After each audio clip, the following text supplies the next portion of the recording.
O que é trabalho exclusivo dos paisagistas que os outros profissionais não podem fazer? Essa é uma questão que aparece bastante quando eu faço palestras de uma forma talvez um pouco diferente. Mas quem deve fazer isso? É o urbanista ou o paisagista? É o arquiteto ou o paisagista? É o paisagista ou o arquiteto de interiores? É o agrônomo ou é o paisagista? Eu quero dizer que esses limites, essas bordas das profissões realmente são bastante nebulosas e às vezes elas nem existem. Então, como é que se resolve isso no dia a dia? Vamos enfrentar esse problema agora?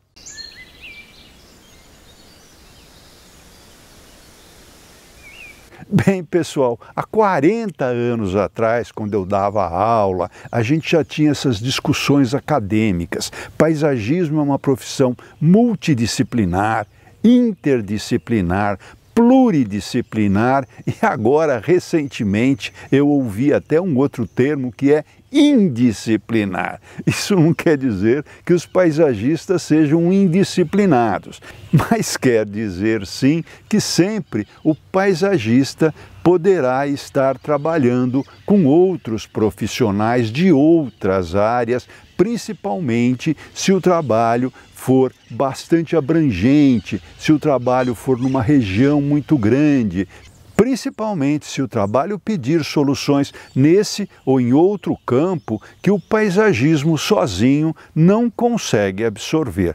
E não é nada vergonhoso pedir auxílio para outros profissionais, porque você pode estar demonstrando nessa atitude um verdadeiro profissionalismo.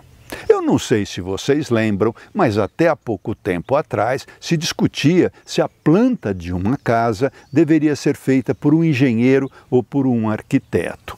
Com o tempo, os arquitetos foram mostrando soluções de plantas muito mais interessantes, mais encantadoras e foram ganhando o mercado, foram galgando esse mercado para eles e os engenheiros foram ficando com as questões mais técnicas.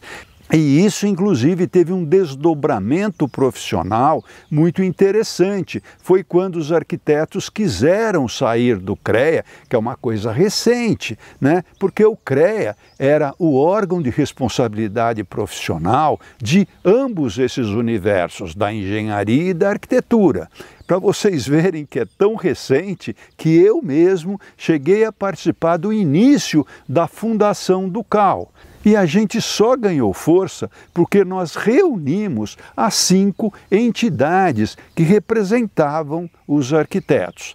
E eram elas o IAB, que é o Instituto dos Arquitetos do Brasil, a ASBEA, que é a Associação Brasileira dos Escritórios de Arquitetura, a ABEA, que é a Associação Brasileira de Ensino ou de Escolas de Arquitetura, a FNA, que é a Federação Nacional dos Arquitetos, e também a ABAP, da qual eu era presidente, que é a Associação Brasileira de Arquitetos Paisagistas. E aí fomos para Brasília e o presidente do CREA nos falou: por que vocês estão querendo se separar da gente? Nós gostamos tanto dos arquitetos, tanto que a revista do CREA desse mês colocam vocês na capa.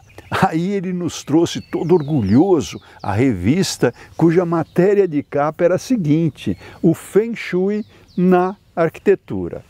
Ou seja, quando se reduz a arquitetura a uma coisa específica como o Feng Shui, realmente demonstra que a gente precisava se separar do CREA, vocês não acham?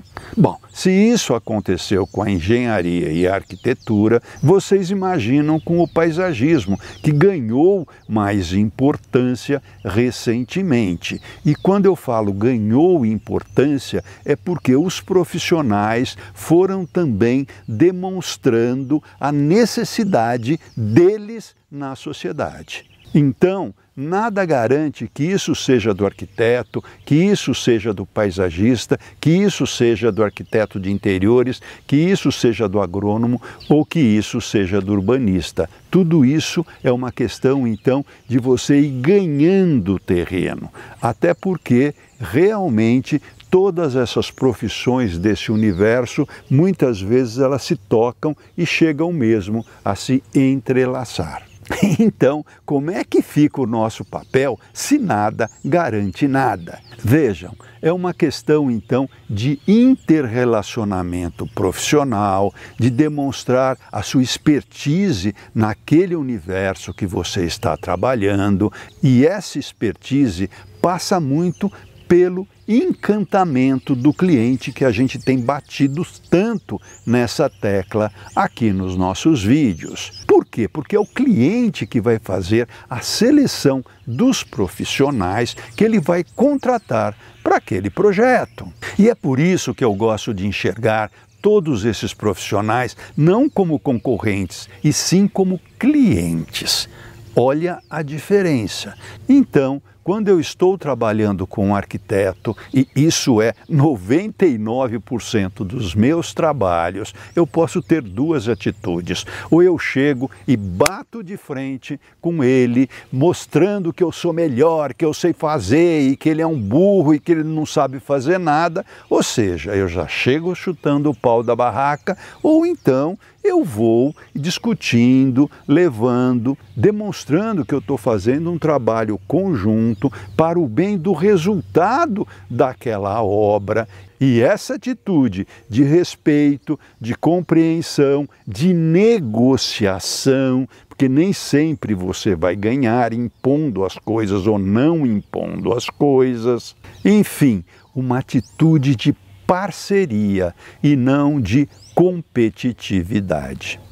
Eu me lembro que muitos anos atrás, uma pessoa que tinha inclusive trabalhado comigo, saiu do meu escritório e montou um escritório próprio e foi trabalhar num projeto cujo arquiteto eu tinha bastante relacionamento. E certo dia ele me ligou: Abud, essa pessoa que trabalhou com você é uma briguenta. Ela chegou, quis mudar todo o meu projeto, disse que estava tudo errado. Eu briguei com ela, ficou uma confusão. Resultado, ela saiu do trabalho e a gente quer contratar você.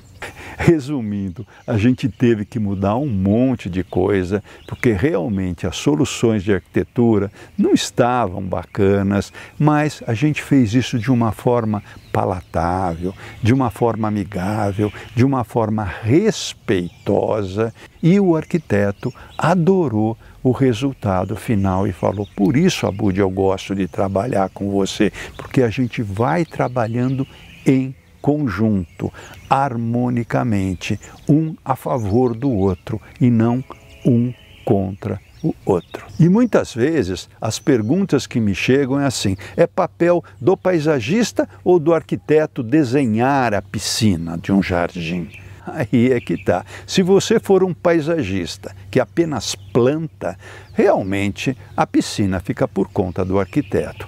Agora, se você é um paisagista, uma paisagista que extrapola a questão apenas da vegetação e começa a desenhar, então, toda a composição do jardim, ou seja, toda aquela área que chove, então é você que vai desenvolver os caminhos externos, as piscinas, os gazebos e todo o material que reveste esses elementos, mas também como é que isso se dispõe na topografia, entender bastante sobre modelado de terreno, quando você está propondo um muro de arrimo ou não, porque às vezes nos chegam coisas, né, em níveis completamente diferentes, sem espaço para você ter um talude, ou então com taludes tão íngremes que é impossível você plantar neles, a não ser grama. E são exatamente nesses casos que a gente vai discutindo e que a gente vai ganhando, então, não apenas o privilégio de fazer esse desenho das áreas externas, mas também a responsabilidade desse desenho. O que eu estou querendo falar com isso? Por exemplo, num projeto multifamiliar, eu tenho que seguir todas as normas de acessibilidade. Então, se eu não escolher um material de revestimento que tenha ali uma rugosidade, uma antiderrapância garantida pelo próprio fornecedor, e uma criança vir aí escorregar e se esborrachar nesse chão, eu sou responsável, eu posso sofrer sim um processo do pai dessa criança, porque eu é que especifiquei aquele material. Se um cadeirante, por exemplo, chegar numa piscina e não tiver acessibilidade exigida por lei para que ele possa acessar essa piscina, eu também sou responsável. Eu sou passível de receber um processo por isso. Tá? Então, não são apenas os louros que você vai receber também essas responsabilidades que são bastante grandes. Se você estiver trabalhando, por exemplo, numa piscina sobre laje, que é muito comum em condomínios verticais, porque é embaixo das piscinas que ficam as garagens, muitas vezes até apartamentos, quando você está trabalhando lá em cima, na cobertura, e tem piscina, como é que fica a sua relação com o calculista? Você vai pedir para ele rebaixar toda a piscina? Não adianta você fazer isso se você não estudar o pé direito que você tem entre o nível inferior, quer seja uma garagem, quer seja outro apartamento, porque senão não haverá altura suficiente para esse pavimento existir. Então, toda uma negociação junto com a arquitetura que está estabelecendo ali os limites de altura do prédio,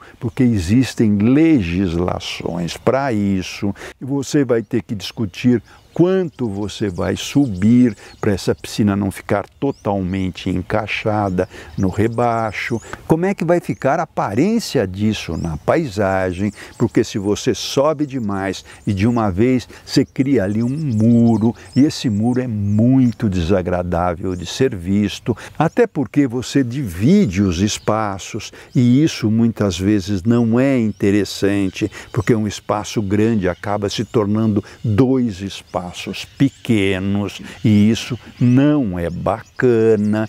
Então você pode subir aos poucos para você não perceber que está subindo e realmente a paisagem ficar mais harmônica. Por isso que a gente é paisagista, porque a gente trabalha na paisagem, tá certo? Muitas vezes, o responsável pela elétrica daquele empreendimento coloca umas caixas gigantescas no acesso desse prédio, ou seja, um trambolho horroroso que vai depor contra a qualidade daquele empreendimento. Então, não dá para falar, é uma questão técnica, nós somos obrigados a engolir esse trambolho. Você tem que achar uma solução de como esconder aquilo para que aquilo fique mais palatável na paisagem. Outro exemplo, o relacionamento do paisagismo, que é externo, com a arquitetura de interiores, que é interna. Você tem um piso interno. Como é que esse piso continua externamente,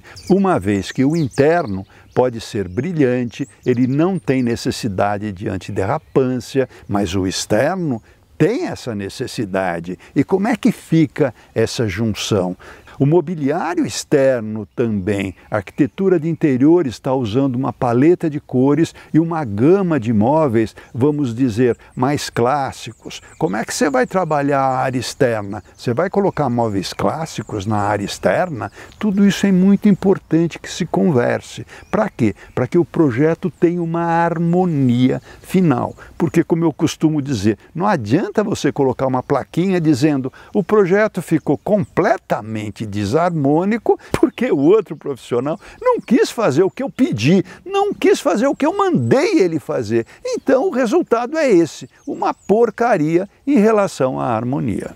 Em projetos grandes, por exemplo, que você vai ter ali um reflorestamento. Quem é que vai fazer esse reflorestamento? É você como paisagista, é o agrônomo, é o engenheiro florestal. Então tudo isso tem que ser conversado, tudo isso tem que ser negociado para que as profissões cheguem então no melhor resultado. E quando eu falo melhor resultado, é melhor resultado estético, é melhor resultado econômico, o melhor resultado ambiental, ou seja, todo o projeto fica conversando, todo o projeto fica harmônico, porque não interessa o pedacinho que cada um fez, interessa sim esse resultado final, harmônico e encantador. Então essas perguntas, quando o paisagista deve entrar? No início ou no final da obra? É claro que sempre no início, mas é claro também que você não vai conseguir sempre entrar no início do processo se o cliente não te conhece, tá certo? Então isso é uma coisa que você precisa galgar, que você precisa demonstrar ao longo da sua carreira. Eu comecei a fazer esse tipo de conquista há 50 anos atrás e continuo fazendo até hoje, tá? Quem é que deve fazer a implantação da arquitetura, da edificação no terreno? É o arquiteto ou é o paisagista? Em geral é o arquiteto, mas muitas vezes esse arquiteto está acostumado a trabalhar com áreas planas e o terreno tem declives, tem aclives. E essa implantação apresentou muros de arrimos gigantes, taludes íngremes, que acabou com a paisagem. Então, sim, se aquilo não está construído ainda, vale a pena você entrar em contato e se você tem soluções melhores para resolver o problema, por que não você discutir com o arquiteto? Sempre pensando no resultado final do trabalho. E isso é fundamental. É o paisagista ou o arquiteto que loca as quadras, as piscinas, os equipamentos de lazer? Eu prefiro sempre locar esses equipamentos, até porque no meu escopo,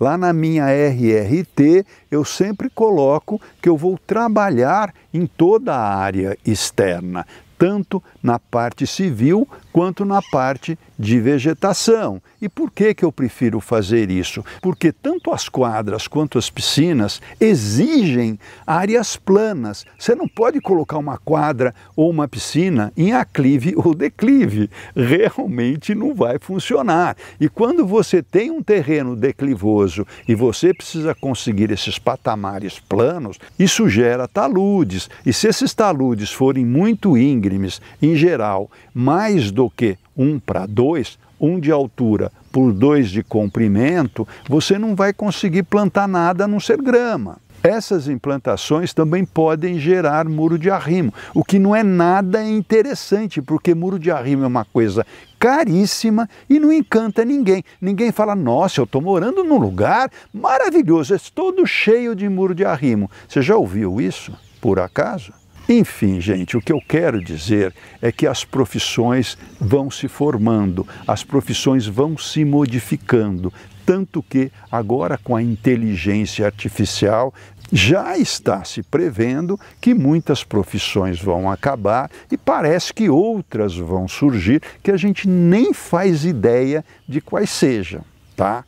Agora, toda essa transformação contínua deve sempre ser feita com respeito, com dignidade, dando sempre saídas honrosas para que o seu parceiro de projeto consiga também se justificar junto ao cliente, porque não é nada legal você humilhar o outro profissional ou eles te humilharem.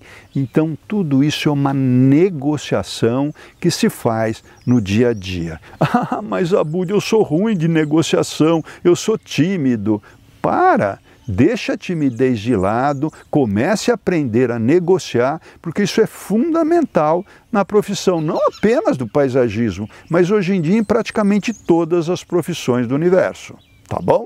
E lembre-se, mercado é uma coisa que a gente conquista a cada dia. Se hoje ele existe e a gente pode usufruir dele, é porque alguém o conquistou no passado. Então é isso, pessoal. Eu vou terminando esse vídeo deixando aquele nosso costumeiro abraço, afetuoso abraço para todos vocês.